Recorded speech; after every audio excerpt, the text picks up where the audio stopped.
Hello and welcome back to the next podcast. This is podcast number 3 and we discussed so many things in this podcast. It did go on for a little bit longer than perhaps what we hoped.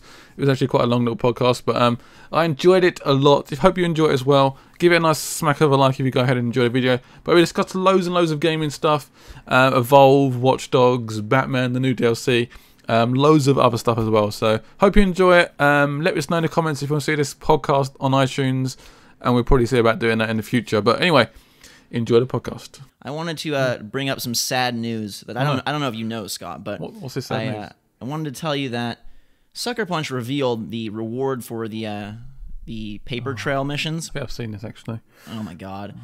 Everyone was expecting like a new power for Infamous Second Son. We saw this crazy paper conduit. It looks so awesome, like these, origami cranes, gorgeous visually, and then they tweet that the rewards are 4 custom Delson jackets. Oh, I've got like 50 million jackets. I've got like you get a new jacket every time you do one of those. Are you kidding me? I don't want to play dress up. This isn't The Sims. No. And they said, quote, paper power would have been cool. Creating a new power set requires a lot of time. Hope you enjoy the free content and new bonus items. Just go left. What? Okay, so this means one of two things. Either one, there was never any intention on expanding the power set. It's way too complicated, and it would mess with the whole structure of the game, because not only are there animations for Delson, but the way that the other enemies react, the world probably, or they are going to sell it to us in DLC format in a few months. They won't. They're just going to leave it now, I think. They so? may release some like story DLC, but I can't imagine them bringing new powers now at this point.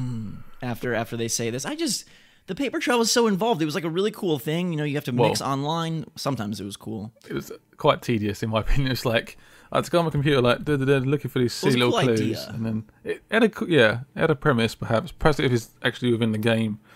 To like click on your phone or something. I don't know. Perhaps if there was a reward that wasn't 4 jackets and a mask. What's the mask? Got a mask for? Oh, does he get on the mask on his face? The rabbit paper bunny mask thing. Woo! I guess that's kind of whatever, but at this point most people have beaten the game, so are they really gonna want to continue through this just to get a new jacket change? Like, how often are you even looking at Delson's back? Come on. Well, you look at it quite a bit. The powers. Well, you do see the coat quite a bit, but you get so many coats throughout the game, it's just pointless. Speaking of coats, Batman has a new suit in this new DLC that you've been playing. Tell me about it. I'm very curious because I liked Arkham Origins. Even though it's not everyone's favorite, I still thought it was a great Batman game, and more Batman is typically always a good thing.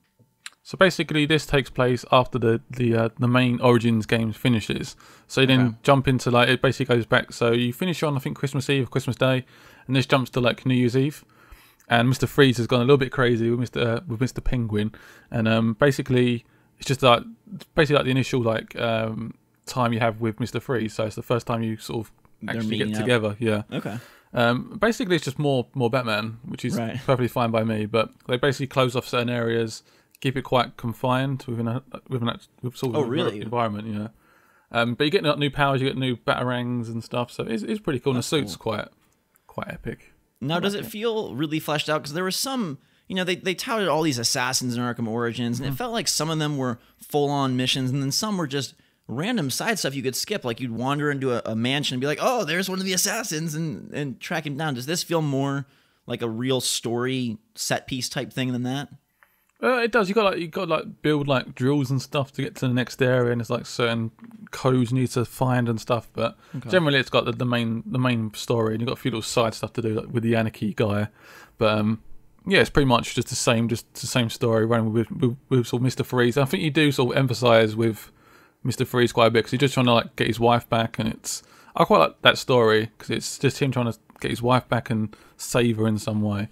So it sounds pretty cool. Now, without spoilers, is the inevitable fight with Mr. Freeze cool? Because that was most people's like favorite part of Arkham City was that Mr. Freeze battle. That's my most memorable moment in that game. Does it pan out just as good here?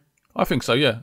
I think it's a really good fight, actually. It was actually quite difficult because you have, like, not a bit too much, but you have, like, enemies coming in, like normal enemies, and you've got to try and fight Mr. Freeze. So obviously, he's got his ability, but, yeah, it's a good little fight. And, I mean, generally, the DLC was good. I had a few problems with it. My game had a corrupted save, which you know about.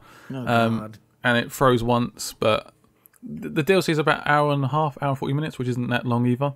Mm-hmm. It would be nice. That's what, $10? Yeah, or £8. So okay. Yeah, it's not too pricey, but it's a reasonable price. I think it's just about the right price considering the volume of the game. Yeah, 90 minutes sounds about right for $10. So it's thumbs up from you then, it sounds like? If you like Batman, definitely get more. If you don't, if you got fed up with Batman, I would wait for Arkham Knight, I think. But I love Batman. I like the game, so more of it was good for me. Sweet. Have you been playing anything else then? I've been playing Trials Fusion. Yes, I know you've been checking out. Me and you've been trying to beat each other's times a little bit.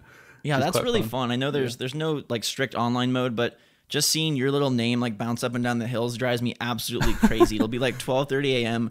and I should be sleeping. I'm like, I have to beat his time. And what's crazy is like, because it's not your bike, I can't tell what you're doing. So I'm like, okay, clearly he cheated right here because there's no way to do this ramp any faster. You did that with me though. So you at the start, you just randomly just speed off. I'm like, what? I should right next to you. I need to just go away. I was like, damn it. I'm like thrashing the stick back and forth. You know how if you like lean back and then forward, you get that little like bunny hop, little tiny hop, and I'm like, go faster. But Trials Fusion, I've heard a lot of mixed things. You know, I'm only about halfway through the game, and I know you're a lot farther. Yeah.